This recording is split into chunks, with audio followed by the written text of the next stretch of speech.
everyone, my name is Rhiannon from Blue Dog Board Games and welcome back to another vlog video for my channel. We are going to go through today all the games that I played in December, and this is also going to act as a sort of end of year wrap up video as well. I hope you all had a fantastic time over the holidays, had a really lovely new year as well. This is probably coming out a lot later than I anticipated and wanted, but I've just been enjoying some time off with my family, and so I haven't been sort of like pushing to get this one out to beat the crowds or anything like that. This is just going to come out as and when it's done. There's a lot to cover today. I want to, first of all, I'm just going to treat this like any other blog video. So we're going to go through everything that I played in December, and that's all plays. So it could be multiplayer plays as well as solo plays. And I will sort of talk through any new games I haven't yet spoken about on the channel and give my thoughts about them and my experiences playing them. Then I do want to go through my gaming challenges of the year. So if you've been following my channel for a little while, you may know that I have had the challenge this year of playing 360. I say this year is last year. In 2023, my challenge was to play every single day of the year. So 365 days of straight board gaming. That could range from anything from like a 4-hour plus play a day, or a 5-minute game if I'm not feeling up to it. But I wanted to play at least one game every single day of the year. On top of that as well, I thought it was a good idea to add an additional challenge in the month of December. So in December, my challenge was to play Turing Machine every single day, like an Advent type challenge. So I wanted to do at least the daily challenge all the way from the 1st of December all the way up to the 24th, maybe the 25th, and see if I could take it into the new year as well. So I'll be talking through my experiences of those two challenges and whether I did manage to beat those and how I felt along the way, those big journeys. We'll then be having a look at my breakdown of stats for the whole year. So I know a lot of channels do like their top 10 games of the year or top releases and things like that. I don't really follow new releases that closely. As you can see, I don't have that much room left. I don't have a desire to purchase all of these new games. I want to concentrate on the games I have and really get to know them. And at some point I will sort of cycle them out and get new ones in, but I just, unless a game really captures my attention, I'm not going to purchase it, even if it is fabulous, because I've got all these fabulous games to play. And so I don't really feel like I'm the best person to follow if you're after the cult of the new and really want a top 10 breakdown of the best releases of the year. What I'm going to do instead is go through my top 10 played games of the year, and we're going to look at how many times I played those games in terms of the top 10 number of plays I've had in my gaming. But then I'm going to have a look at the hours I've put into them as well, because there's going to be differences there. I will anticipate that the first version of that is going to be a bit weird, because I'm obviously going to have 3 or 4 games where I've played one of them 100 times and another one 50 times, and then I'll probably have 20 games I've played 10 times. So we probably won't dive into that too much, but we'll just see what games come up. I haven't actually looked at my statistics for this year, or 2023, at all. I know off the top of my head likely which game is going to be my most played in terms of hours, and probably very much up there in terms of the amount of plays I've had as well. Other than that though, this is going to be a complete surprise to me as I'm talking to you about it, so that'll be really exciting to see how it all unfolds throughout the video. We then might just have a very quick discussion about where the channel is going to go for the next year. As you may have seen in a couple of my announcements, I have sort of hit a few milestones in terms of this YouTube channel, which I never anticipated when I started this. So I will end the video and just reiterating my thanks to everyone. I've also got a few people that have contacted me over the holiday period, some absolutely lovely lovely comments, so I really want to sort of put the effort into replying to those people as well. But just to sort of say overall thanks at the end of the video as well to everyone that watches my content, likes my content, may just leave a comment, leave a like, whatever. You're all very much appreciated and very humbled by it all. What I will do, because there's so much we are covering today, is I will put some very clear divides between the video, and if you want to skip to anything, there will be timestamps down below so you can quickly see where you want to go to in the video. So without further ado, we're going to dive straight into the December vlog part. So we're going to discuss everything in December. So December was actually a very good gaming month for me compared to a lot of the latter months of the year of 2023. I very much steered towards like playing a lot more video games, and that was very much like a 50-50 split between video games and board games. And so naturally the board gaming time decreased as my video gaming time increased, but because I had my Turing Machine challenge, I did find myself playing Turing Machine, playing perhaps another challenge on top of the daily challenge of Turing Machine, and then not sort of wanting to pack it every way. I would get something else out or play something else after that. So in December I played 80 different times, including Turing Machine. That is over 44 hours. So that compares to 36 hours in November. So that's actually quite a big increase. That was pretty good. That's 10 different games. Some of them are not new to me, so I will mention them but not go into too much detail about them. And that is 7% of my collection. And I did get a couple of new games over Christmas, so that's actually not too bad. That was pretty good. So we will actually start, in fact I won't go into it in too much detail because I will talk about it a lot more in the challenge part of the video, but of course my most played game in December is going to be Turing Machine. I did play that 47 different times. So what I did tend to do was play the daily challenge, and my husband actually joined me a lot of the time for the daily challenge. We really liked that, just as they ranged. If we sort of, it was an easier one, I could get it done in about 5 minutes. If it was a bit more of a challenging one, or we made a mistake, or there was just something a little bit different about it, it could like stretch into the 10 to 15 minute mark. So we actually put in, or I put in 13 hours worth of gaming into Turing Machine, my most played game this month in December, and most of those were actually multiplayer games and not just solo, but this is a game that absolutely lends itself to a solo experience. It's absolutely fantastic. My opinion of this one is just going up and up and up. So far I have only explored like a small part of the game, so I have been exploring the problems in the rulebook.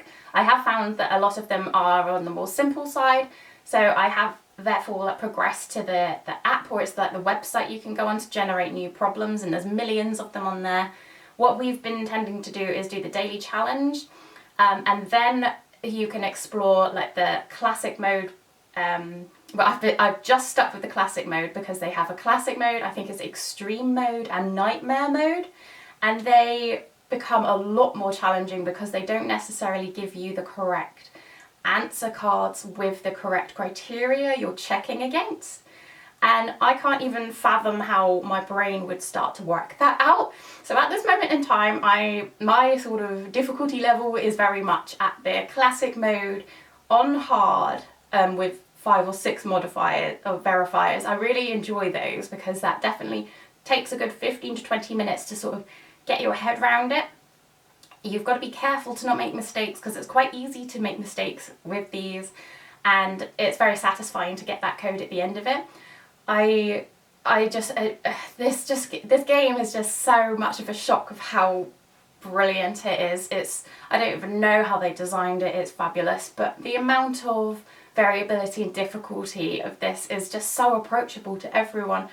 There's going to be problems in it that you can teach children and how to work out those logic puzzles, all the way down to the extreme mode with 6 verifiers where they are your logic buffs, they are your chess masters that are going to be going down that route, and hopefully I will one day get there, but at the moment my comfort level is not pushing that far. But it's one that is so approachable to just take out and play for such a short amount of time every day that I do want to continue playing it throughout the year. It's going to be one that's going to be just sat out. I'm not going to put it back on my shelf, I don't think. It's still on my table now, and hopefully, like, as you just get more and more used to working these problems out and you sort of see how you can manipulate these verifiers in certain ways to eliminate the need to ask some of them and train your brain in that way, I think it will naturally become a lot easier to work out these more complex problems, and I'm looking forward to exploring those modes because they look very interesting, but I'm just not brave enough yet. Anyway, I did say I wasn't going to talk about Turing Machine that much, but we'll revisit it in a little bit. The second game on my list I have not spoken about on my channel before, and I have been asked to cover this one a few times. Quite honestly, I feel like I am just not even qualified to even speak of it. There is just so much here, and I have touched probably about 5% of the content of the game, and I have put in 11 hours this month for playing this game, over 10 different plays. This is an entirely solo-only game, and this is Hoplomachus Victorum. So if you are not familiar with the Hoplomachus universe, this is a franchise that has been built by Chip Theory Games. In fact, it was their first ever board game that they produced. This is a remastered type idea of the universe. So Hoplomachus is a gladiator-style fighting game where you are taking like gladiators into arenas and trying to defeat the other opponents, basically. Earlier this year, Chip Theory released 2 different Hoplomachus games. You've got Hoplomachus Victorium, which is the one that I have been playing, and you've also got Hoplomachus Remastered, which takes the ideas of all of their older Hoplomachus games, pulls the best bits, streamlines it into a much more modern approach, and basically remasters it. So it's the same feel.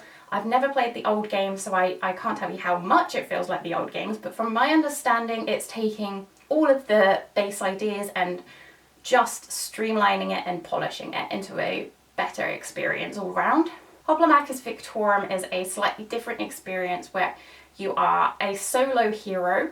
This is a solo-only game, and you are working through 4 different acts, defeating bosses at the end of each of those acts called Primuses. At the end of Act 4, you need to be in a place, time and place, and strong enough to defeat the Scion. This game is absolutely massive in scope. It's such a looker on the table. They've put in so much time and effort to make this look stunning. There's, of course, it's Chip Theory, so you've got these big, heavy poker chip type components on the table. The heroes, the Primuses and Scions are all like double layered chips, so they're really, really thick. It's just gorgeous, and I've got the upgraded health chips as well, so everything's really chunky as you move it around the boards or the mats. You've got a very large player mat which acts as like your camp and your like map of the whole world that you're traveling around, and you've got extra maps on top of that which are all your arenas. I think you've got 4 of those, and so there's 8 arenas in total because they're all double-sided, and they are some of the most gorgeous components that I have seen. Some of the artwork on them, for a neoprene mat, you would expect it to be sort of subpar a little bit because it doesn't sort of translate in terms of printing that well as it would do on, say, cardboard. But honestly, some of the shadows make it look really 3D, and it's very impressive. It's all very vibrant, very colourful, and it's very thematic. So the production in this one is just on point. But first we'll go through how the game actually flows and what you're actually doing and my thoughts, because this one is just...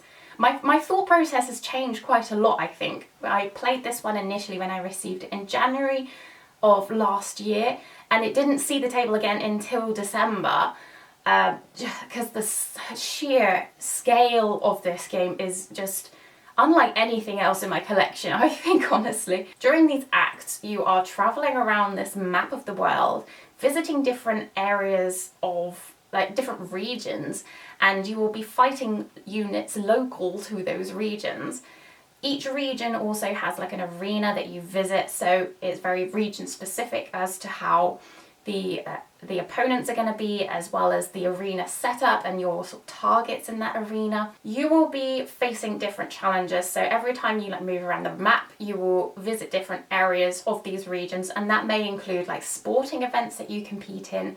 So it's very cool, different things, like you may have a capture the flag scenario where you need to bring a flag from the opposite end of the arena back to your side. You may have sparring events where you are trying to defeat every opponent apart from one tribune. You also have King of the Hill sporting events where you are trying to occupy these areas of the map over like 6 rounds, or you accumulate points per round you stay on them. So if there's multiple people in key areas of the map, you can do 2 points in a round. There's so many different like sporting events that you can compete in. Those are the 3 ones that you can see. You've also got bloodshed events. So you need to be careful with those because everything that you deploy into those arenas, if you lose units through them dying or any other mechanism, they will be completely gone from the game. They are permanently defeated. You've also got opportunities, so you can draw cards which allow you to meet criteria or do certain challenges to reap rewards. At the end of each of these acts, you can challenge a Primus. This is one of the other heroes in the game that you're not controlling at that particular time, and they are stronger, have a lot of different abilities, and are basically really elite units, and you need to be careful to take those down. Once you've taken those down in the end of Act 1, you can then progress into Act 2, and there's modifiers to ramp up the difficulty as you go through this campaign. Play then continues, so you are playing through Act 4. At the end of Act 4, you need to make sure that you end up in the centre of the map to tackle the final Scion that you have chosen out of, I don't even know how many there are. There's like at least, I think, 8 or so in the box. I did count, but it's been a couple of weeks before I played it. There's a lot of different choice here, and you need to then end the campaign by challenging this Scion and defeating them. If you lose at that particular point, you've lost the whole game. If you win, you are the absolute best hero around. As you can tell, this game has absolutely enormous scope. There's so many different heroes you can control, and they all have different abilities. They all have different skills to employ. So the one that they recommend you start with has different abilities that allow him to employ a tactical ability to his neighbouring units, so they can increase their strength when they are rolling die against units. They also have like a intimidating presence, so when they deploy on the mat, you can roll die to see whether anyone takes damage at that particular moment. Each one of them plays differently, and so your tactics are going to change per hero that you are controlling. In addition, you've got a lot of variability in the cards, so you're not seeing all of the cards per campaign necessarily. If you are favouring one stack a lot, you may see them in a campaign multiple times, but probably not. You're also not actually going to be challenging each of these cards as well. You may sort of bystand it, and you are then able to heal up your hero. You do take a bit of a penalty, but that's a way of like cycling through the deck a little bit more, so you're not necessarily tackling all of these challenges that you are coming across. All of the regions as well play differently, so they have different arenas, as I said, and all of the arenas have different ways of approaching things, so they may allow you to move different ways, may give you advantage at certain areas of the arena. They may have other things to interact with, so some of them have moving stones that you need to maneuver around. Some of them have like animals there, so they have arena animals that are also moving around, like lions, and I can't remember the other ones that are there, but it's all very different. They all feel different, and you need to be very aware of which ones you are going into, what units you have available to you, and what skills they have. Finally, as I said, there's so many different end Scions to encounter, and they have very, very different play styles. I've only played against one.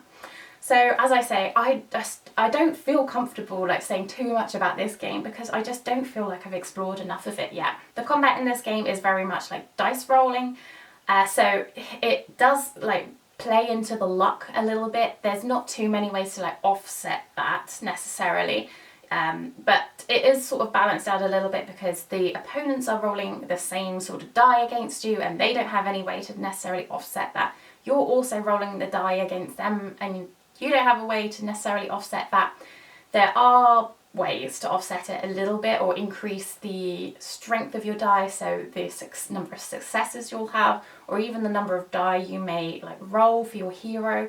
You can also you have like opportunities to spend, I can't remember, they're like really good things for your hero, so if he does die you can sort of bring him back to life.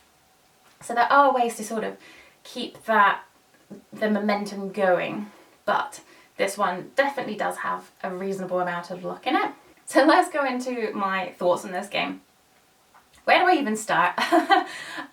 In January, when I first opened this one out, I was so excited. I really like Chip Theory's games. I'm a big fan of Too Many Bones. I really enjoy Cloudspire.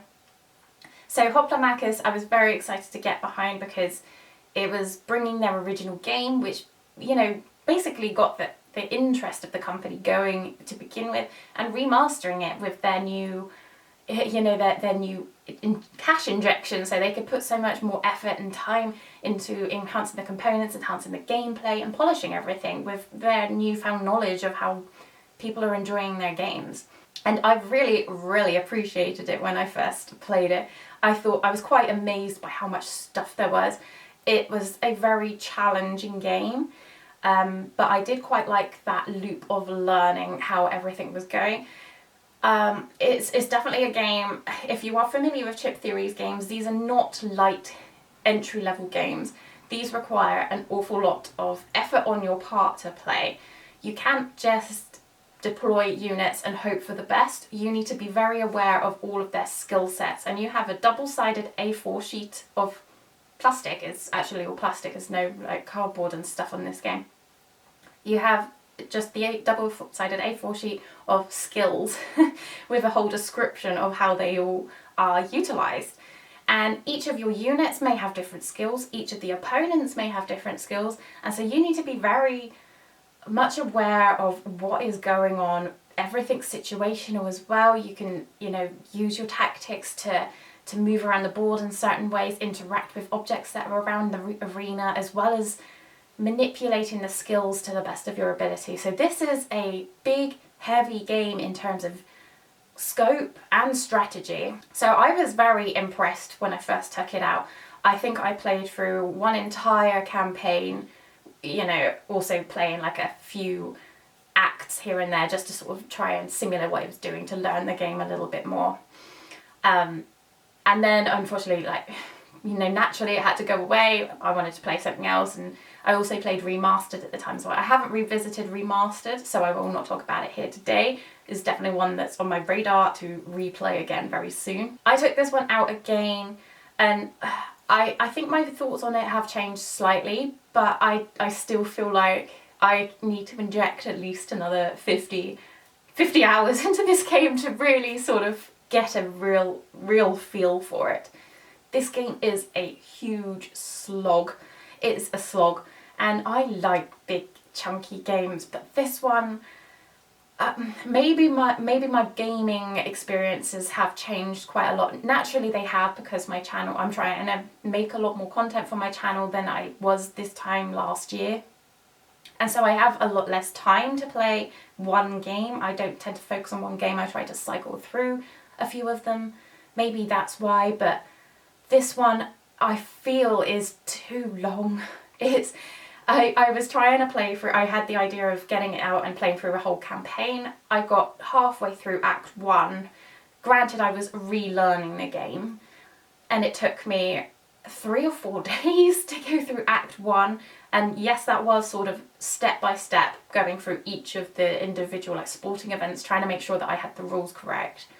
But even at that point, I was still taking so long, even trying to work out where to move around the map to make sure you ended your acts at specific points. I even got that wrong as well. So I don't like that aspect of it. I think that they needed to change that, and I'll speak about how they've changed that for the better in a minute. But I felt like it just overstayed its welcome a little bit. In terms of the actual gameplay, none of the aspects actually overstay their welcome. I actually feel like they've done a fantastic job implementing all of this variety. All of the sporting events are really fun. I like the fact that it's not just, you know, battle royale, kill each other in every single scenario. Sometimes you really don't want to kill your opponent, because if you do end up killing the Tribune, you actually get quite a nasty deficit. Your hero loses all of its health points, basically. It retains 1, and you may get like other negative things happen to you. And so it's very cleverly implemented, and I really enjoy that aspect. I also enjoy the progression from act to act. It does get more difficult, and I like that feeling of progression as your hero is getting more and more strong, increasing its health points, gaining benefits from completing certain objectives.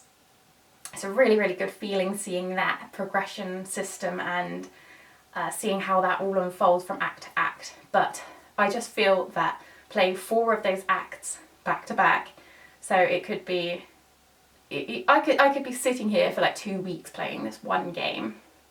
it's just too much. And then on top of that, I have not got anywhere near completing or being anywhere successful in these ski-on battles. And granted, I think half of the problem is I'm absolutely at the point where I'm fatigued myself, not just my hero, and I'm tired and I just want to wrap the game up. But also I'm aware that they are very, very challenging. They are hard, even if I'm playing on the easier settings. And so I think in my mind I'm just like, oh, I've lost it anyway. So I'm not there in the mindset of really sort of getting into it and trying to maximize everything I can, because I'm too tired and I think it's already a lost battle before I even start. I think that is definitely a me problem, not necessarily a problem of the game. I can't really speak too much because I've been playing with the same ski-on twice, and this time I played exactly the same one as I did before because I wanted to see if I could be a bit more successful this time round with being more familiar with the game. It was just as hard this time round as it was last time. I literally didn't even do any damage to it whatsoever. And I think it's just too difficult a ramp up in difficulty, because I didn't have too much problem defeating any of the Primuses. Like, granted, there were a couple of battles where I think I died and I used one of my powers to regenerate myself, but then I feel like you should have maybe just one option to do that in the final battle. Otherwise, you're playing this game for hours and hours and hours, and 2 minutes in the final battle you died and there's nothing you can do about it. And it's just so... It's just a very deflating feeling. It's very anticlimactic, like massively anticlimactic, but maybe that's just that ski-on that I've been playing against, even though that's the one they recommend to start with. I definitely next time will play with a different hero, and therefore you start in a different area of the map, so the whole beginning of the game will feel a little different. And I do definitely want to play with a different ski-on at the end and challenge different Primuses. Because I don't necessarily always feel that the ones that they recommend to me are going to be the easiest that I find. This one just didn't hit the mark with me. But saying that, so that is Hoplomachus Victorum in its entirety as you buy it from retail. Chip Theory have re-implemented a new idea. This is called Mercury's Boots, and this is a new way of playing Hoplomachus Victorum, which I have seen. I believe that they kickstarted a new expansion for the game a few months ago. I didn't follow that campaign. I didn't go in and purchase that just because I hadn't played the hours that I wanted to in Victorum anyway, to even explore an expansion. I don't know how anyone can get through that much content. So Mercury's Boots is a new mode of play which aims to take all of the aspects of the main game but streamline it into a much quicker experience. I say quicker, this still took me a really long time to play, so this is, going into it is still not a one and done game. You will not play it in one sitting. This, I think, took me maybe 3 days, maybe about 6-7 hours to play through. Granted, again, I think I'm slow at playing this game and I take my time, but it's a long game and a slog still. And it definitely improved the experience for me. The greatest benefit that I found from playing this method was that you had a movement value. I think it's called navigation. And so it allowed you to upgrade this as you sort of complete battles and gain rewards. You can upgrade this to allow you to move more spaces around the map, which eliminated that horrible need to like count and work out exactly how many spaces away you were from different areas in the base game, because I just found that I was losing the game because I wasn't where I needed to be, because I lost count of where I'd been, and I was backtracking and I realised I was miles away from a port, so I couldn't actually get to where I needed to anyway. And essentially that would mean you lost because you couldn't challenge the right Primus before the end of the act. I was like, that's just a stupid way to lose. Like, it's my own idiocy, but I shouldn't need to keep track of that so closely. But that was where I was really like finding the grind. I was like, I don't want to count anymore. I just want to like move and, you know, continue playing, and that was really bottlenecking. So I love that aspect. I love that aspect that you can increase that value. You can start moving 2 or 3 spaces. You can travel around that map a lot quicker with a lot more flexibility, and it allows you to really explore how you want to build up your hero, whether you want to challenge lots of go ahead and go through all of those bloodshed events, or if you are really like struggling with units, you can just skip those and go straight to the opportunities or the sporting events. So Mercury's Boots is a fantastic implementation of Hoplomachus Victorum. You're definitely seeing and feeling everything that you feel in the base game, so don't worry about it being a different mode and feeling too different from the base game. I absolutely, and I've heard many people say it, but I do think it may have been the way that the game should have been implemented in the first place. So I think I sort of will wrap that up there for Hoplomachus Victorum. As I said, I just don't feel qualified to talk about this one in much more detail than this, other than I don't want you to go away thinking that I don't like this game. I really do. I do have a good time with it. I just feel that maybe it doesn't fit in my collection as it may have better a year ago. I think maybe I don't want to spend so much time on one single game nowadays. I want to explore more. I will say that this does have a very good saving system. It's much easier to save from act to act, so once you've finished Act 1, the whole game is sort of designed that you can sort of maybe take a picture of your tracking map, but then you can like pack everything away quite easily and get it out again with relative ease next time round. And that's essential in this game. But I just feel that this just is too long of an experience. But if you are after something that is completely immersive, a really big challenge, and has a lifetime's worth of variability, maybe because I feel very overwhelmed with Mage Knight as well nowadays. I really enjoy it. I think my mental fatigue gets in the way of really investing myself in these games. And so that's where I am with it at the moment. I really want to play Remastered, Hoplomachus Remastered, because that's a much shorter experience, much more compact. It's very flexible, so you can play that solo all the way up to 4 players. You can play it co-op, you can play it player versus player. I think you can do 2 versus 2 as well, so teams. There's also different modes that you can play solo, and these games are like an hour and a half, I can't remember, but they're so much more streamlined and shorter.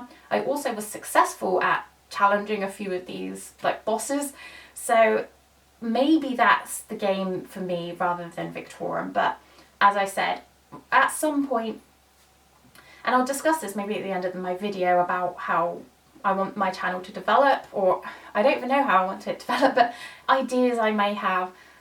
I just feel like I need to spend some quality time with this game and really get into the nitty-gritty, make sure I'm ironing out all of those rules, know what I'm doing, and just spend some quality time to understand how to play it well and find out how I like to play it best. But I think Mercury's Boots is definitely a very good mode to try if this one intimidates you, or you've put it on the shelf and not touched it since receiving it like I had.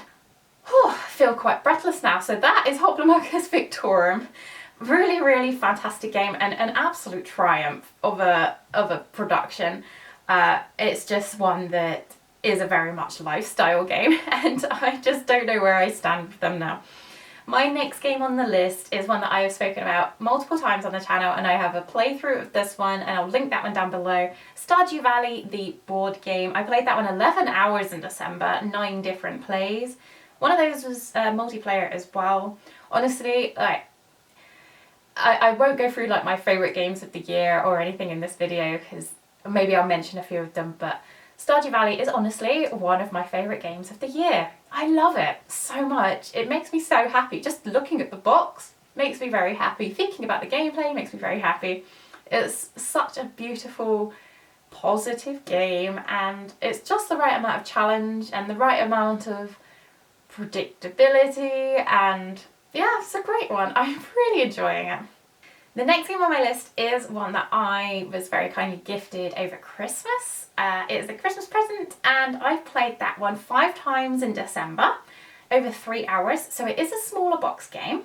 And this one is Cascadia. You're probably quite surprised that I haven't played Cascadia so far. And it's one that, of course, like everyone talks about from a solo perspective. Everyone talks about from like a cute wildlife puzzly game perspective, and so I surprised myself that I hadn't explored Cascadia before now. And so I was very, very excited to receive this one over Christmas. If you're not familiar with Cascadia, Cascadia is a tile-laying puzzle type game where you have 5 different scoring criteria according to the animal type. So you may have like a moose scoring criteria, or elk, not moose. Elk scoring criteria where you are trying to, for example, score as many different elk in a straight line as possible. Your foxes may be scoring for each different animal that's adjacent to it. Your hawks may be scoring per hawk that is not adjacent to any other hawk, things like that. And on your turn, all you're going to be doing is drawing a tile and an associated animal token and placing it somewhere in your player area. Your animal tokens can go on these tiles, and your terrain tiles will sort of tell you which animal tokens can live in those terrains. And you may be gaining nature tokens, which allow you to sort of redraw animal tokens throughout the game. But essentially it's just a very simple pick a tile and the associated animal token, place it on your board and try and score as many points as possible. This one reminds me so much of Keystone North America, and I think you all know how much I absolutely love Keystone North America, so I was very, very pleasantly surprised to play this and really appreciate the spatial puzzle aspect of this one and how simple it was, but challenging in the same way to sort of achieve those higher scores. This one is a really, really lovely game. Production wise as well, because the artwork on this is just absolutely gorgeous. The animal tokens are all wooden meeples, and they've got like screen printed like pictures of the animals on, so they're really, really nice. The cardboard's all really nicely thickly cut as well, and all the terrain is very bright, so it all looks really good on the table. And what I really love about this one is how approachable it is. So you've got the mode that you play, the standard mode, where you can mix up all of the scoring criteria to be a bit more challenging, and once you've got all of the more advanced scoring criteria out all at once, it really becomes a very big challenge where you're, you know, desperate for a certain animal type, but there's none that are available for you to take in the market, and so you're trying to balance placing them over this side, and you don't actually want that animal token, but it's going to give you more points if you don't spend the nature token to redraw them. There's a lot to think about, and it just sort of is a very rewarding experience as you go through trying to build up your whole map. You also score from adjacency of your terrain types as well, so it's in your best interest to try and make the map as matched as possible in terms of terrain. But on top of that, you also have like basic scoring cards, so it recommends you start the game with just going through your scoring cards with A on them, so they're the really simple ones, and they tend to like merge together quite well, so that's just a bit more of an approachable way of playing this game. But on top of that, you've also got a family version, so it's just a simple card that tells you how to score, and I think it's about adjacency. So you could play this with children where it's like you score for every animal that's adjacent to another of its type. Simple, everyone can understand adjacency. It's really, really, really nice to see that implemented in such a simple way. You also got the slightly more advanced version of that. I can't remember what that is, but there's like 3 different difficulty modes then, just straight out of the box, and that's just brilliant for a small box game. I'm really, really excited to get dug into the campaign of this one. It's not, I would call it a campaign, it's not really a campaign. It's more like solo scenarios to go through, much like Keystone North America. Keystone North America have a booklet of 20 different story-based scenarios that you can work through with different criteria. Cascadia has exactly the same thing in their booklet. I think there's 15 of them. I think there may be 15. And it tells you the setup, so what scoring criteria to use and what your target score may be, as well as any other criteria you need to be hitting. I've played through the first one of that so far, which is just the box standard, try and get 80 points when you're using the standard basic scoring criteria. And I'm so excited to play through all of the rest, because it will change up how you're playing, what you're trying to like push towards in terms of victory points. I love that when publishers and designers really push an interesting way to implement a solo mode. They really elevate the experience for me, and I am so appreciative of any game that does that. So Cascadia has definitely exceeded my expectations, just for the amount of variability and ways of playing it solo and its approachability as well. I taught it to my husband as well in about 2 minutes. It was just brilliant to have that amount of complexity in a game, or non-complexity rather. We'll have to see how this one compares in the long run to Keystone North America, because that is one of my favourite solos, and I think Cascadia could definitely give it a run for its money. The next game on my list I covered last month, so that was a definite rollover from my Halloween games. I played Lobotomy over 2 hours, 2 different plays, so that was just finishing off a scenario I think I was going through last time. I did enjoy my games of Lobotomy, it was good fun. They are a lot more challenging than I think I might like them, but as I said in my last video, I tend to house rule it a little bit, and I may adjust those house rules as I go through the game, because these games are long. If I find that I am defeating things too quickly, or I'm just overpowered, I will remove one of those easier house rules and just see how that unfolds. And I just really enjoy playing it like that. I know a lot of people would probably have a problem with playing like that, but as long as you're having fun, I don't really care. And the next game on my list is one that I will give my initial thoughts on. It's another gift that I received over Christmas. I received 2 games over Christmas, and this was my second game. However, this is a game that is very large in scope, and so I've only completed 1 solo game of this so far, and a mock game, a double-handed game to just sort of play out how it plays. So I can't tell you in depth what I think and feel of this one, because I just haven't played it enough. This one is called Bitoku. I played this one for 1.5 hours, 2 different plays. Whew, where do I start with Bitoku? I really enjoy the art style of Bitoku. That's what captured my interest initially. It's an absolutely gorgeous game. It is so colourful and pops on the table. It's stunning, and the artwork is amazing. It's very Studio Ghibli-esque, and I know that they definitely brought in a lot of ideas from that sort of universe. And I really enjoy all of that sort of style. I think it's very exciting. So that's what initially drew me to the game. I'm very much aware of how people feel about it from a solo perspective. I know there's people that really love it, but I knew it was going to be a in-depth challenge to play, and I wasn't necessarily so clued up as to exactly how true that would be, and I'll explain why. First of all though, I will sort of just give you an overview of what Bitoku is. This is a dice play. It's got loads of different mechanisms in, so you've got a tiny little dab of deck building, but not really. You've got resource management, you've got dice placement, you've got slight dice manipulation. It's like a point salad type game where you are playing some cards to get an action on them, unlocking die, placing these die on various areas of the board, and according to the value of that die, taking an action as well.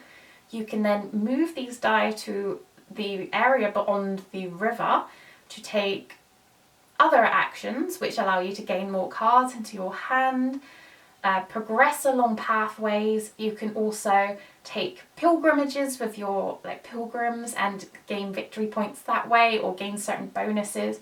So this game is very much focusing on trying to find strategies which really utilize all of the components that you're working towards, and trying to get as many victory points that way. So there's lots and lots of different ways to score victory points. You could be scoring victory points from your cards that you have in your hand, various buildings that you build, your pathways and your pilgrimages that you go on, your rocks that you collate in your little rock garden. There's so much here, and the whole aim of it is to become the next spirit of the forest. You are trying to become the greatest spirit to overtake this one that's retiring? Do spirits retire? Don't know. The overall aesthetic and theme of this one is really lovely. It's really gorgeous, and some of the components are just stunning. And that meeple at the end, which tracks your turn order, not your turn order, sorry, the rounds that you're going through. Oh, just one of the prettiest meeples that I have seen.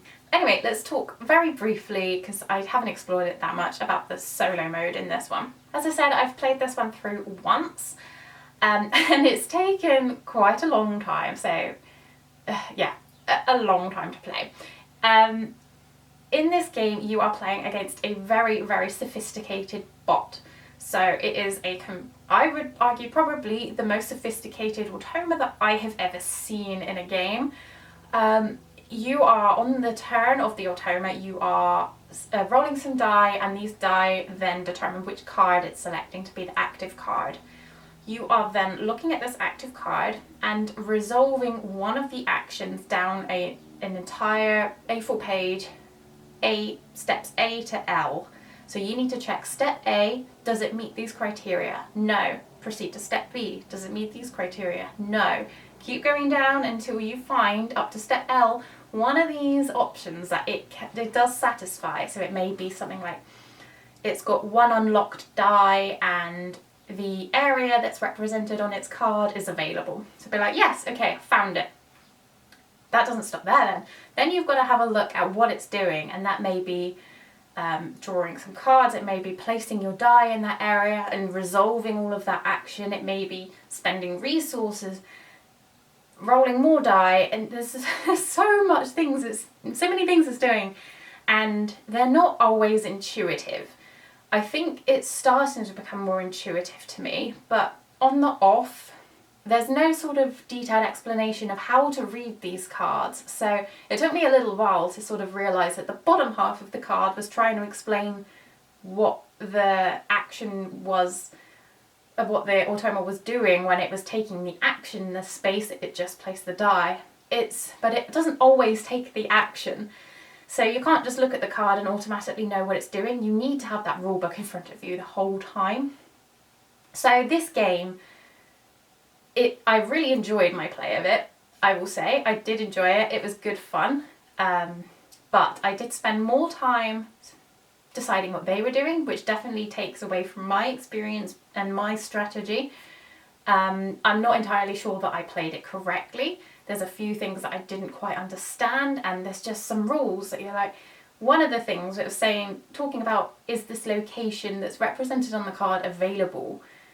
But there's no location on this card. It's this picture of a statue, and there's this little section in the rule book which then says, if this is the case and it doesn't show a location, the location is actually dictating this location instead.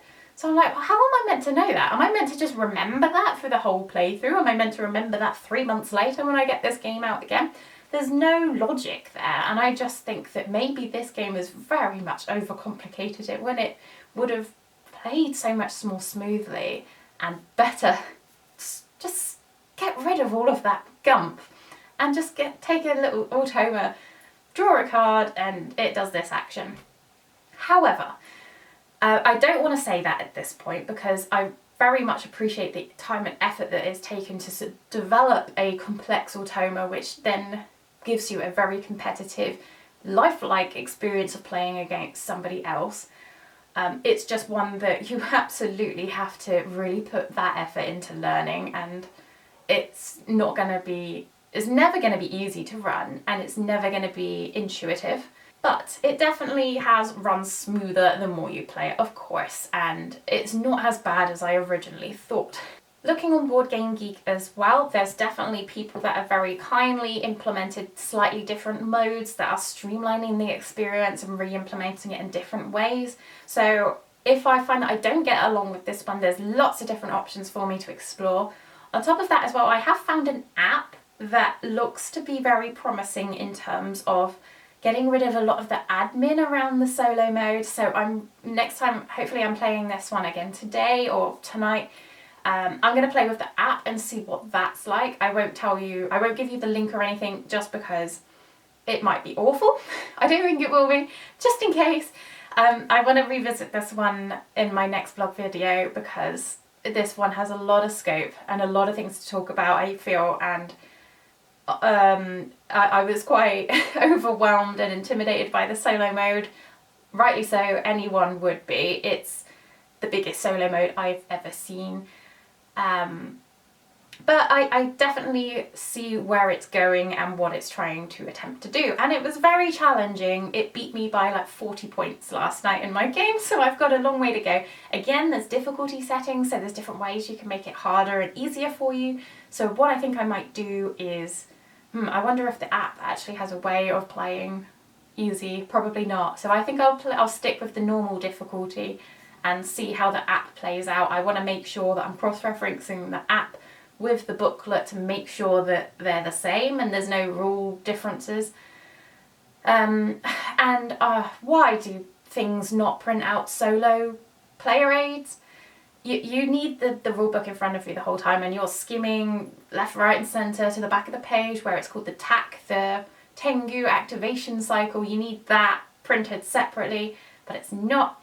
It's in the booklet, and so I hate it. That is my biggest hate. Pet peeve of solo gaming. Print a solo player aid, please. But overall, I am having a really good time with Tycoon so far.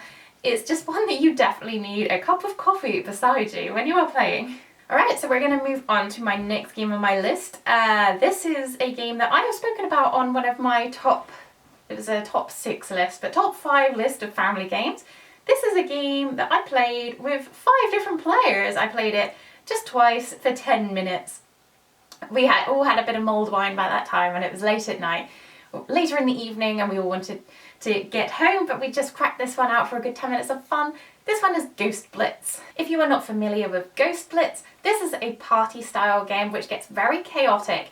You have 2 different types of cards in a deck and 5 different objects, and these objects are a wooden ghost, a book, a sofa, a bottle and a mouse. And so each of these objects is associated with a colour, so the book is blue and the bottle is green, etc.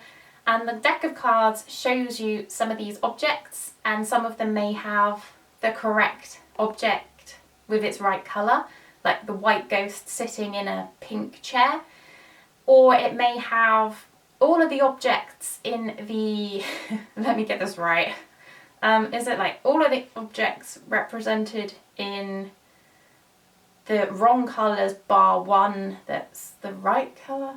I don't know. There's 2 different types of cards essentially. You need to therefore work out which is the correct answer and grab the particular object which it's referring to. So I'll just go with the easy card because that's the one I can remember. If you've got the ghost that's set in the chair, the ghost is the correct colour of white, you are grabbing that white ghost, and the first person to grab gets that card, and the person that gets the most cards at the end of the game wins. This one is really, really good fun, and I found that I was a little nervous of getting it out with this group of family, just because my husband and I are obviously much more experienced gamers, and I would actually say that your brains tend to work in more, not better ways, but they're better at thinking in certain ways sometimes when you are used to playing games. So maybe like you're much more like spontaneous at thinking logically.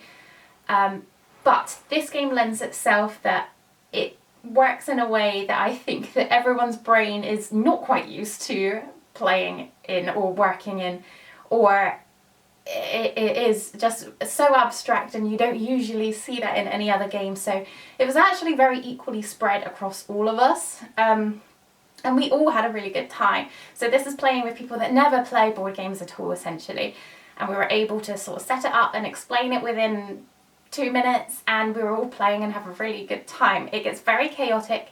It's a very exciting game where you're all sort of stood around or sat around the table on the edge of your seats. So if you're after like a 5-minute calming game, this is not it, but it's a very, very fun and entertaining party game that I really think suits a lot of audiences. So that is Ghost Blitz. I really had a good time with that one. The next one is I'm going to talk about it here. I wouldn't necessarily call them board games, but it is an exit game. So these are like escape rooms. This one that we played is Exit the Game, The Enchanted Forest. So that one took us 2 hours to play through. I played this one through with my husband. I really think that they are very much a 2-player, maybe 3-player experience, but anything beyond that, somebody is going to be not able to like see what's going on and there's not enough to do.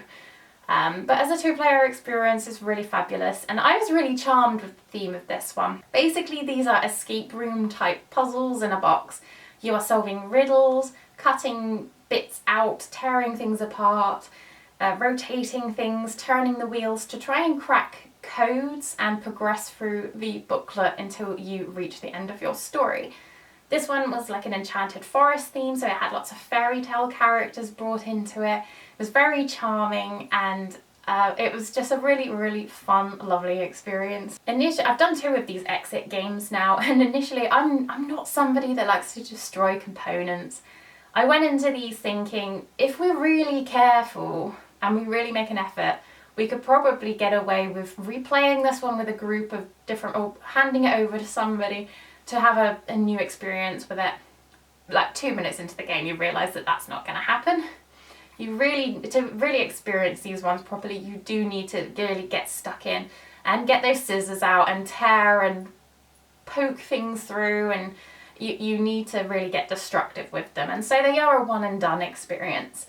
If you can find them in the sale though, they are particularly reasonably priced, and I picked up both of mine up for about £5 each. So for the amount of time that you spend on them, 2 hours, I think that's a very reasonable investment. And it was just something different to do. We had like a glass of wine by us. I think it was maybe like Christmas Eve, or I don't know. It was just a nice activity to do together, just to find some like light-hearted puzzles and crack those codes. These ones vary in difficulty quite drastically as well. So this one was novice difficulty. I think it was like 2 out of 5. They go all the way up to like extreme, like 5 out of 5. This one was actually, I found, a really good difficulty level. We're not like escape room connoisseurs. We've done a few escape rooms and we really enjoy them, but there's certain, I think this one, it pretty much, I don't think I would have enjoyed it going on much longer. So I think that this one really hit the nail on the head in terms of theme and the length of time and the difficulty.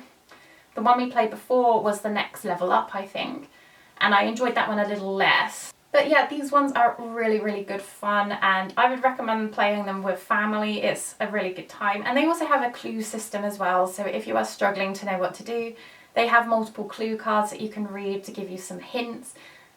You can read the first one, and then if you don't know, still resolve the second, and then there's a solution card just to keep the game flowing. So that was the exit game, the Enchanted Forest. Really had a good time with that one, and it did feel quite Christmassy, even though it wasn't necessarily Christmassy themed. It was a really good time. The next game on my list I have spoken about multiple times. I have a playthrough of this one as well, which I will link down below. I played this one once over 39 minutes, so a really good playtime. 3 Sisters. So this is a roll and write game based on like the farming principles, I believe that is in Northern America, with like squash plants, beans and corn. I think they're called the 3 Sisters, and they help to like enhance the growth of each other. A really, really fun one, and I really like the solo mode of this one as well, and it just plays really smoothly. So the final game on my list is a game that I am going to be playing a lot more over the next month. It is a copy from Chris from Diary of a Lincoln Geek. I will be therefore producing a written review of this one, and perhaps a playthrough of this one at a later date as well. I have only played this one once in December, over 34 minutes, so it is a much shorter experience. It is quite a light game. I will very briefly give an overview because I haven't played it in that much depth. Obviously, this was just a very slow learning game to see the mechanisms and how it worked. This is called Solar Storm, and this is the deluxe edition of the game with the playmat as well. Absolutely gorgeous production, as usual with all these deluxe games. But this is a game where you are trying to redirect power from certain rooms to I can't even remember the whole story. Is it to like keep your ship from exploding or something like that? You are collating different cards in your hand with symbols, trying to repair different rooms that are collating damage from discarding these cards with matching symbols, whilst moving all of your meeples around and trying to redirect the power from these rooms to your central location. All of these rooms as well have different abilities that you can activate if you are there, I believe, and the room is fully functional. It doesn't have any damage on. and it was a really good time. I enjoyed it. Looking forward to playing that one a bit more. What I really liked about this one, just from initial impressions, is the fact that you are controlling all 3 characters. So I believe this one is up to 4 players, and in the solo mode you are controlling 3 different people, so you will have a much wider scope in like interacting with lots of different areas around the ship. I really liked that aspect. I thought that was interesting, and so I won't speak too much more about that one because that was just an initial play. Okay, so we have reached the end of December, so that was 44 hours of gaming. So we will now have a look at the board gaming challenges that I have been doing for the year. Okay, so I think we'll start with the smaller challenge. So as I said earlier in the video, one of my challenges from this year was to play Turing Machine every single day as like an Advent challenge in the lead up to Christmas. So I started on the 1st of December. I wanted to do at least the daily challenge all the way up to the 24th, just as something to do as a little bit of a different experience. I actually managed to play Turing Machine every single day of December. I may have skipped one day in the new year actually, but I plan to actually just continue this daily challenge type thing, just because Turing Machine lends itself to being like a 5 to 10 minute game that you can play every day. It's got such a small footprint as well, so I actually have Bitoku set up on my board game table.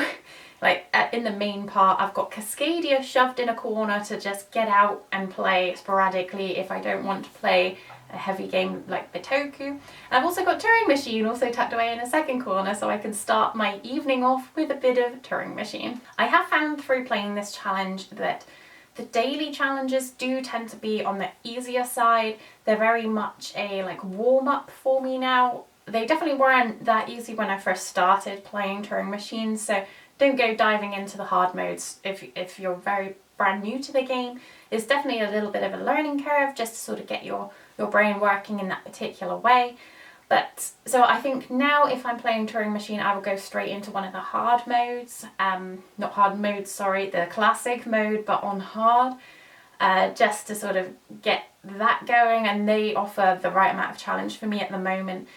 But as I explained a little bit earlier, I think as the year goes on, what I want to be doing is learning how to work out those harder modes. So there's like a extreme and nightmare mode where you don't have the like verifiers that are correctly matched up to the answer sheets. So you'll be, I don't even know, I can't even explain it to you. And then there's something called, is it the X paradox or something? The designers have deliberately sort of left out the explanations to these modes because there's some weird logic thing going on. I'm not that clever to explain anything like that to you, so we'll just learn it as we go along, and I do want to sort of progress and see how they work at some point. But Turing Machine is just one of my favourite games of the year, absolutely brilliant game, and I did this as an Advent challenge, and it was a really, really great idea of mine, if I say so myself, and I think I will try and do it next year as well. So we'll go into the slightly more interesting part of my video today. I had the idea very early on in 2023 I noticed that I was playing every day. In fact, I didn't even start off the year with this intention, but I think it was around March time that I released my first like vlog video. I had the idea of trying to game every single day throughout the year, no matter what. So even if I was away from home, if I was sick, if I was tired, I was depressed, anything. It didn't matter. I needed to play at least one game. And I wanted to sort of share with you my experiences of this. We won't go into like all of my detailed stats, we'll do that in the next section, but I just wanted to sort of share with you how I found that. I will start off by saying that I absolutely achieved that. I played every single day in 2023, and that may have been just a 5-minute game of like Squire for Hire was my go-to when I was really not feeling it.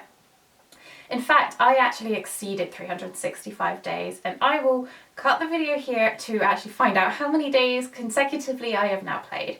You know what, I think I may have told a few porkies on some of my old videos.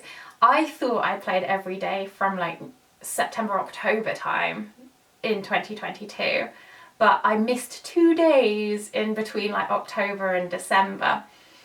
So I've actually played not as many consecutively as I thought. So far I've got a running total of 376 days on the trot of gaming and counting, and which is impressive, okay? I'm very proud of that, and I just want to sort of tell you my experiences because it has been a bit of a roller coaster. On one hand, of course, I have had an amazing gaming year. The amount of games that I've managed to play, the amount of games that I've managed to acquire in my collection, have the ability to play that aren't necessarily my copies, but the understanding I have of what I enjoy about a game has just come so far, and my ability to like explain to people what I enjoy about gaming has exceeded so many of my expectations as well. I have just explored so much more of this hobby than is accessible to the casual gamer, and I just feel so privileged that I have the time and the energy and the ability to like dive into the hobby in that much detail, because I know that so many people that want to don't have that accessibility, aren't able to physically or mentally do it as well, and I'm just so grateful that I had that accessible to me at my fingertips. So overall it has been a really great experience, and I've really enjoyed every moment of it. But saying that, it definitely has altered my perception a little bit of the hobby. It's definitely felt more like work to me than I necessarily thought it might. And it has sometimes been a struggle. I never really anticipated that something I felt so passionate about and strongly about would ever feel like a chore and a job. And everyone says like, oh, you know, don't turn your like hobby into a job because you'll tend to not enjoy it as much anymore. I absolutely still love it, but sometimes I didn't want to play a game, you know? And especially as I did tend to turn my attentions a little bit more to video gaming, I wanted to sit on my backside on the sofa and have a hot drink and just relax with a video game instead of sitting up at my board gaming table and playing a game. And you know, that of course there's much more like travel sized games that you can play, but the whole effort and the mental space you need to be in to choose that game to begin with, and then set it up, relearn the rules a little bit maybe, and then play it, which is a physical aspect of playing rather than sitting there with your controller. It did take a lot more out of me than I thought it would. On top of that as well, as I've been sort of creating a lot of content and going through vlogs as well, I've been very conscious of trying to create a vlog monthly. I definitely skipped a month last year because I had no new games to really talk with you about, but it's been something that's very much on my mind as the year progressed, and I noticed that I needed to you know, have a certain level of turnover in my gaming to create content and to keep things interesting. And as the months progressed, that did become more stressful and a much more of a challenge. And I know that a lot of people will turn around and say like, you know, don't worry, you know, talk about the games that you played before, we're just here for the, you know, the lovely vibes and just talking about games in general. But it was important to me that I created something more interesting to you on a month-to-month basis, or at least had 1 or 2 new things to talk about for my own mental health as well, because I didn't want to feel like I was just repeating myself and just digging myself a hole the whole time creating the same stuff, because sometimes I get very frustrated when content creators do that, and I didn't want to fall into that hole. And so it definitely got to a point last year where I think it was like later summer where I wasn't sure I wanted to continue that. I wanted a break. I didn't want that turnover of games. I wanted to sit down like with Hop the Marcus Victorum and play it for the whole month. But I felt like I couldn't do that, and that's nothing to do with any of you lot. This is my own mental viewpoint and how I felt that I should be playing. And it was a challenge to sort of work through. So I'll go through that a little bit more in the latter part of the video as well, where I talk about where or just, you know, verbal monologue of what the channel may be looking like in this next year. But I have sort of capped out on where I'm going in terms of my collection. I don't have the space, and I don't necessarily want to purchase many more games. I may purchase them here and there, but there's going to be less turnover of new games, and I think that I'm becoming more okay with that, and I hope that most other people will be too. Because yeah, I'm not going into this year with this new challenge. I'm not going to try and play a board game every single day of the year. It definitely was something that did get me down some days, which you wouldn't really think would do, but it definitely did. And it was something that created pressure that I didn't necessarily want to feel pressure in. This is a hobby that I'm doing, and because as well I was doing it for my own personal goal and with no like end reward in sight, or for no purpose. I could have skipped a day and not tell you. I could be lying right now. I'm not, but you know, there was no incentive for me to keep going, and that was just difficult. By no means am I saying that I won't ever do it again. I may do, in fact I may just continue playing every day, but just the knowledge that I can stop at any point and just take a break is refreshing. I think maybe I would explore the potential of sort of maybe doing like a charity sponsorship next time if I ever did do this again, just so I had that momentum to keep going and that purpose to keep going and to earn money for charity, or you know, get some money going for charity in the form of donations, would just be something that would be a better thing for me. And maybe I should have considered doing that last year, but it was, you know, my channel was way too small to even consider anything like that. But that was my experience of 365 days of gaming. It was an awful lot of fun, and I am so grateful to have experienced all of the games I did play and get as much gaming in as I did, because it's just an amazing amount. But it was definitely not without its challenges. Okay, so that's it for all of those wrap up bits. We're gonna actually have a look at the breakdown of the year. We're gonna be having a look at my final stats in terms of like my most played games, go through what if any like thoughts have changed since I last spoken about them. We'll try not to like make this a bit too long. I haven't scripted any of this video today, and it's already an extremely long video. It's going to take me forever to edit this one, so God knows when this is going to be released. But I just thought it'd be interesting to see like a little breakdown of all of my plays throughout the year, and it's definitely going to be interesting to me because I haven't seen this yet, so I'm excited to see it. Alright, are we ready? In 2023, I had 616 different plays. My H index was only 11. That's lower than I thought. I played 94 different games, and the total gaming time was 546 hours. And of course, across 365 days. So the H index, if you don't know by the way, is the number of games you played a number of times. So my H index is 11, so that means I've played 11 different games 11 times. I've only played 69% of my own personal collection this year. In fact, funnily enough, I was trying to get a game played before the end of the year, which I claim is my favourite game of all time. I didn't play it this year, and so I won't talk about it now, but I want to talk about it at some point. But yeah, I feel like I absolutely need to get some of my bigger, older games out.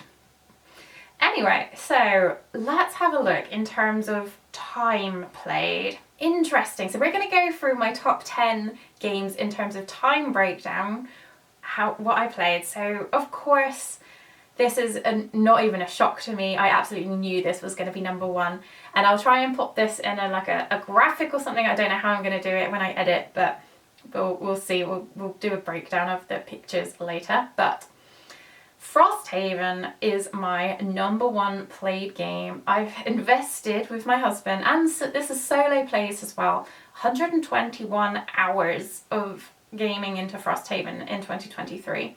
That's a huge amount. That's like a fifth of my gaming time. And saying that, I don't think I'm even halfway through the campaign. I haven't got it out again for a long time. In fact, I wanted to do it over the Christmas period, but now that I'm potentially not going to be like churning through new games, I want to like really get back into it and really get like at least another season in. I don't want to finish it off in one go, but I've had it for a year now, and I feel like I need to get it moving. But Frosthaven is just a fabulous, immersive adventure experience, and I would not play it solo.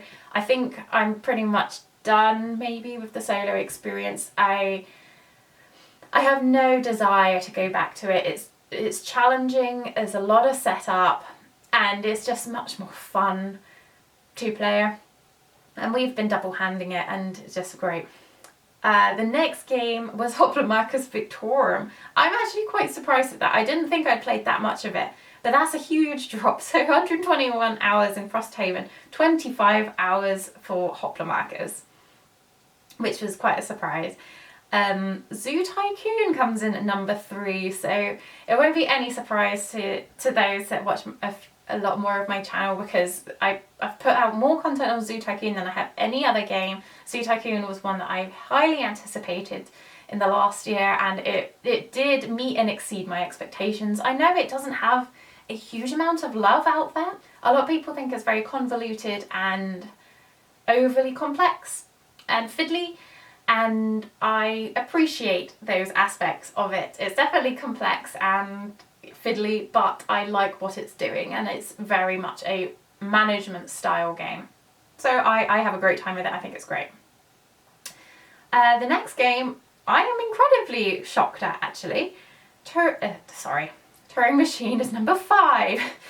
#4 is Great Western Trail 2nd Edition, 15 hours I've put into that one. I'm actually very surprised at that. I didn't think I'd played that much of it. And I wasn't overly enthralled with it. I enjoyed it, but I didn't grasp that solo mode with ease. I always felt like I was 3 steps behind and not really understanding how to really get the most out of the points and beat that automa. It was a very good automa, so it's one that I definitely want to explore more. I feel like 15 hours with that game, because I've got the expansion as well as Rails of the North, it's just not nearly enough to really get a really good handle on it. So yeah, I'm surprised at that one. Turing Machine was #5, 14 hours worth. That's a lot for the because you only take like maybe 5 minutes up to 25 minutes per problem. 14 hours worth is a lot. #6 is Agricola Advanced Level, so that's the like revised edition. 14 hours worth I've put into Agricola. I'm quite surprised at Agricola as well, because Agricola is about an hour long, maybe a little less. So I played that one quite a lot then. I'm surprised. #7 on my list is Stardew Valley, the board game. A lot of these are like latter entries as well. So yeah, the latter half of the year seemed to be much more successful in terms of gaming time. So Stardew Valley, I played over 13 hours for the year. I'm not surprised at that. I would put in another 13 hours just easily. I would play it all day. I love it. I'm surprised that this one is actually as low as it is. I thought I was going to have played it a lot more. #8 is The Witcher Old World. This was one of the biggest games that I've received this year. It takes up an entire like cubby in my collect. But I was really overwhelmed with how well this one has been implemented. I didn't have as high hopes for this as I wanted it to be really good, and I didn't have the hope that it was going to be meeting those expectations. But it absolutely does meet those expectations and exceeds them, and I am very much looking forward to diving into that one more. What I will talk about in a minute, but I think what I want to do is explore my games in my collection in a lot more depth. And so I'm excited to maybe pick this one apart with you and have a look into all of the expansions and the base game and the solo modes and the different ways you can play this one, and just dive into this universe headfirst again. It's just fabulous. I love it. Number 9, I'm actually quite surprised at as well. I didn't anticipate that this one was going to be number 9. This is Too Many Bones. So this is another chip theory game. I think maybe this is my favourite chip theory game. I played this one over 11 hours. That's solo and multiplayer. In fact, all of these bar Hoplomachus Victorum have been played multiplayer. But yeah, Too Many Bones is just fabulous. It's got so much flexibility in how you play. You can play it solo. My favourite is multi-handing. It's got like a campaign you can get as well. You can play, like there's another whole module, what's it called, Undertow, that you can mix in or play separately. It's not great to mix in. It's a little bit different, but you can if you want to. It's a fantastic game, as it's my number 9 played game of the year. And then we've actually got a tie. So for 10th place, we are tied Keystone North America, which I'm not surprised at because I would probably say it's one of my favourites. And Paperback Adventures over 11 hours as well. Paperback Adventures, I am so surprised at how little love this one's getting. I hear nobody talk about it. Absolutely nobody. And yet, I would say that this game is the most innovative game of the year that I have played. It's a word game. How many word games do you play that aren't quick party games? And this one has like a battling system, but it's also like progression, and you're playing books back to back, and there's so many different boxes you can get. And I have only got the one box, granted, but I love it. I think it's wonderful, and I'm so excited to dive into this one more. So maybe, again, I can, because I've done a playthrough of this one, which I'll link down below, but I can maybe explore like going through a whole book, like book 1, book 2, book 3 on my channel and things like that. I'm really excited to explore a lot of these games in so much more depth because they're just fabulous and I love them.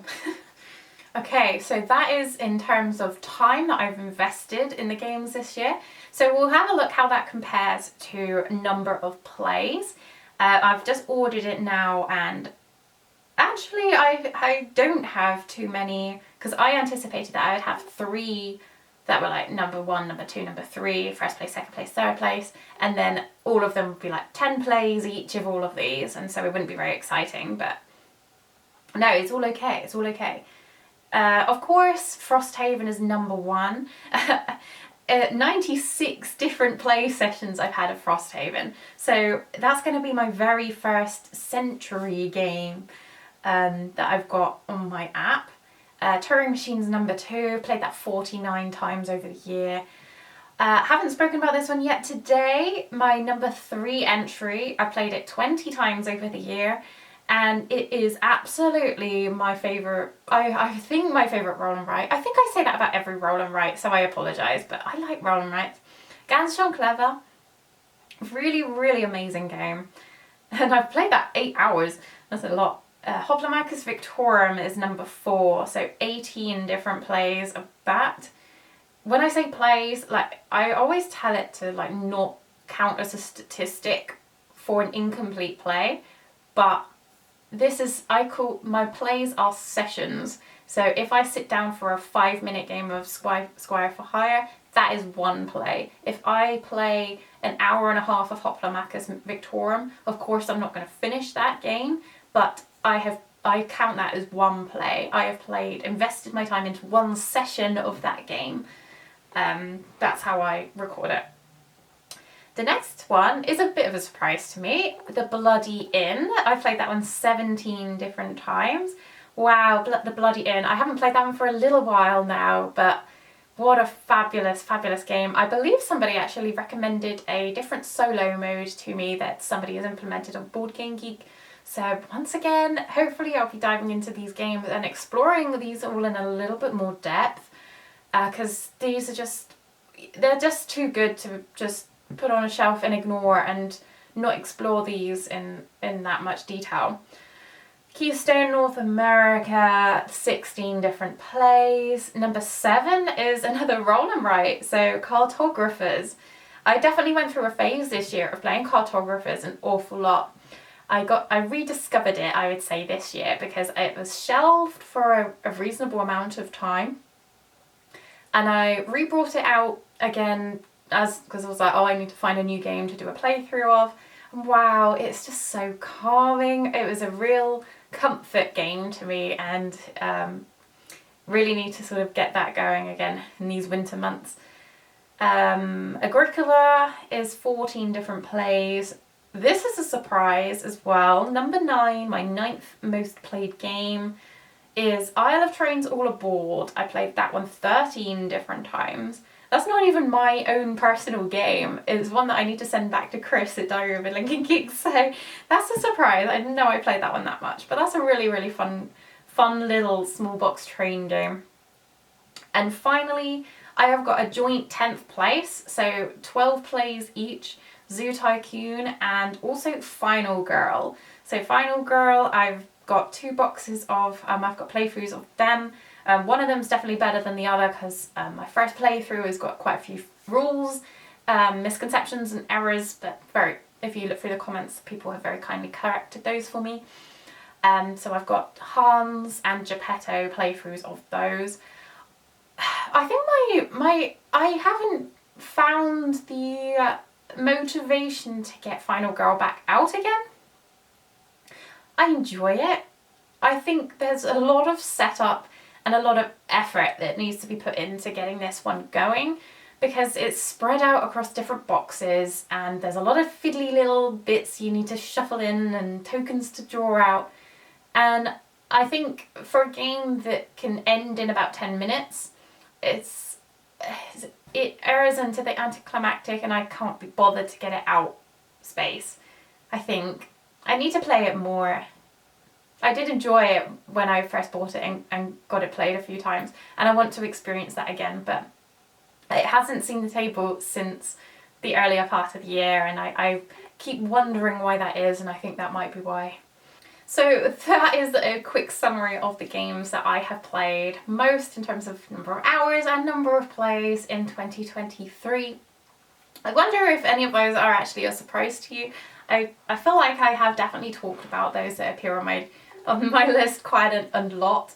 But yeah, I'd be interested to see what everyone else is playing that watches my content. What is your most played game of the year? What's your favourite game of the year that you have been playing? When I talk about favourite games of the year, I'm very much not focusing on just 2023 releases. In fact, out of all of them, Hoblomachus Victorum was a 2023 release, in the UK anyway, and Frosthaven was, but it was very early 2023. Or did I receive it before Christmas last year? Or was it January? I can't remember. And the only other one I think was Zoo Tycoon, and the others were older games, so hopefully I'm not too much colder than you. But anyway, hopefully I'll stick these graphics up somewhere, maybe now as I'm like speaking over the top of it, so you can see a little visual breakdown of what I have been playing this year.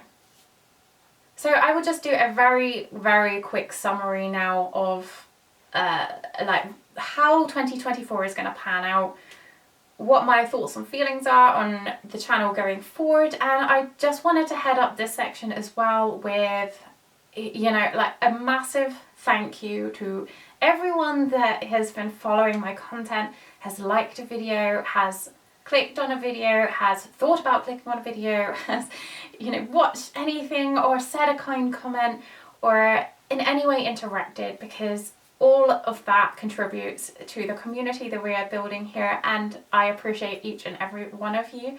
The channel has hit monetization in the last few months and has also just breached 1,000 subscribers, and I can't even believe that that's even a thing. This time last year I was just fiddling around for fun, and I still feel like I'm just fiddling around for fun, and I can't believe that people are actually interested and not just interested, invested in my gaming experience and my interest in it, and exchanging their interest and passion for the hobby back to me. It's been a really wonderful experience, so thank you so much, everyone, and I really hope you continue enjoying the journey with me as we continue to grow. And just, I don't really have any like growth goals or anything like that. This is never going to be you know, a goal for me to quit my job and do this full time or anything. It's just never going to be anything like that. But it's just something that it's like a big outlet to me, because I love games so much, and my poor husband has to listen to it already, and I don't want to like continuously talk to him about games all day, every day. That's very one-sided. So I'm pouring it out to you guys, and I just have people that are willing to listen, so thank you. So I will turn to how I feel that 2024 is going to go. I will be honest, and I don't know. As you could see during the latter half of the year, like my board gaming dropped off a little bit, and I have reignited my interest in video games. So I have banded around the idea in my head that I wanted to split the channel into a video gaming and board gaming channel. I'm not keen on that idea, because I feel like that is disingenuous to you guys, where I've built this community around my board gaming. I do want to focus very much on that still, and I don't feel that a lot of my followers are going to be necessarily interested in the video gaming side of it. And that's absolutely fine. So I'm not too keen on that idea, but it's definitely something I may every now and again release some video gaming content, or be slightly quieter on the board gaming front while I'm focusing my personal interests on a new release of a video game or something like that. But who knows? As I said, I don't have any concrete plans. All I know is that I am taking a break from board gaming every day out of necessity.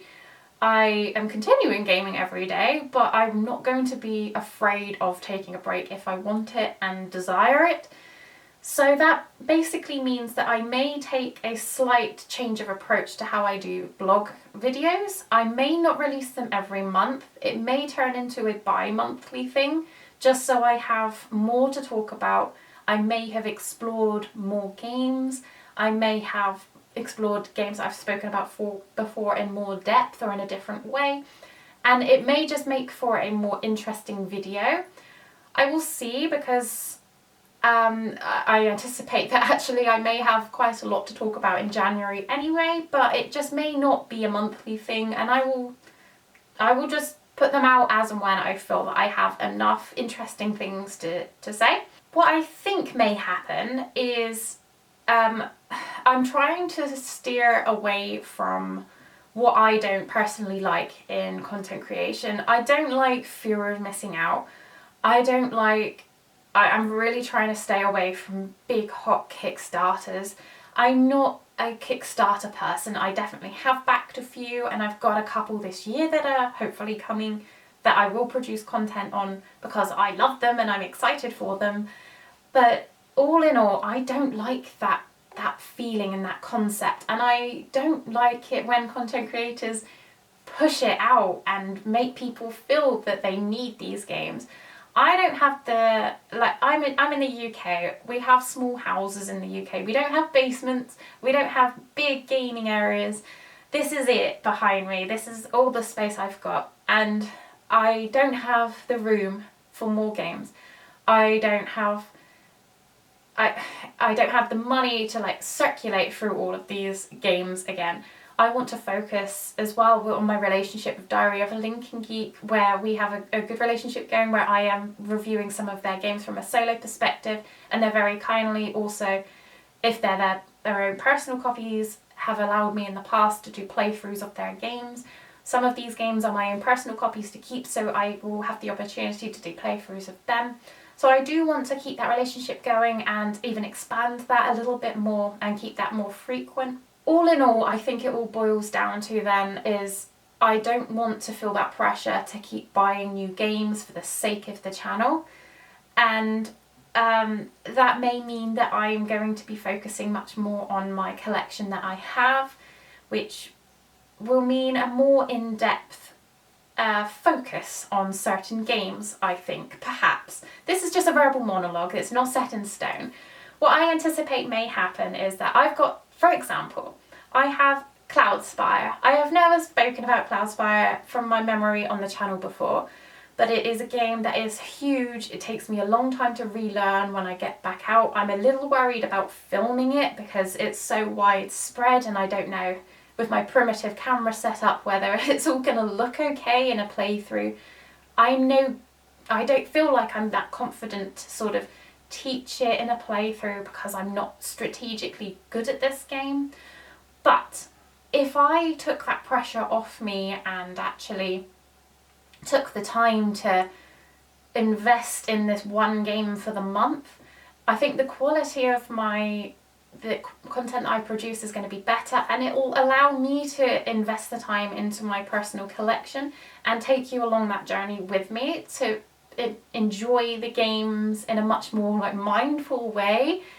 It would be really nice to sort of say, taking Cloudspire again, Cloudspire goes through 4 different scenarios per faction, so we could even go through, like, I don't know, it would have to be split between sections as well, like a part 1 playthrough of the first one, and then the next week we go through part 2, because I don't think I'll have the time to like film all of these big games in one go, and like just dive into it all so you can really see in depth how these games play, and I'll enjoy going through all of my older games and just exploring them. I've also thought about like diving through like the archives of Board Game Geek and exploring fan-made solo modes or adaptions, or there's been a very kind person messaged me months and months ago about a game that was one of my favourite games. It was my first ever review I wrote. I won't post it anywhere because it's awful, I think. It was when I was a baby board gamer. But Aftermath is a really, really fun campaign game, and this person has implemented a whole new like section of the campaign. I'd love to dive into that as well. So maybe that is a potential of where this is going to go. It will focus on playthroughs. It may have some Kickstarter content, but none of it's at the moment like sponsored or anything. Obviously I'll let you know if any of that is ever the case. But it just may be a little bit more of a relaxed approach rather than churning content out for the sake of it.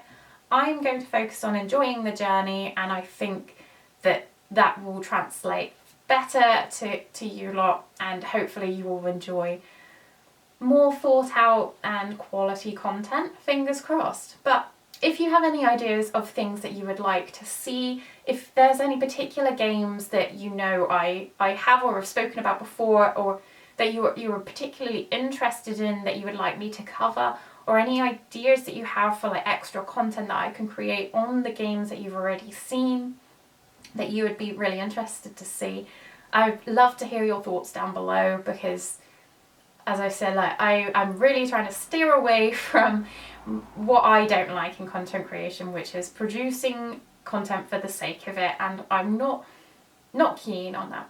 Wow, that was a long video. Whew, thank you so much for joining me today, but I think we will wrap that one up.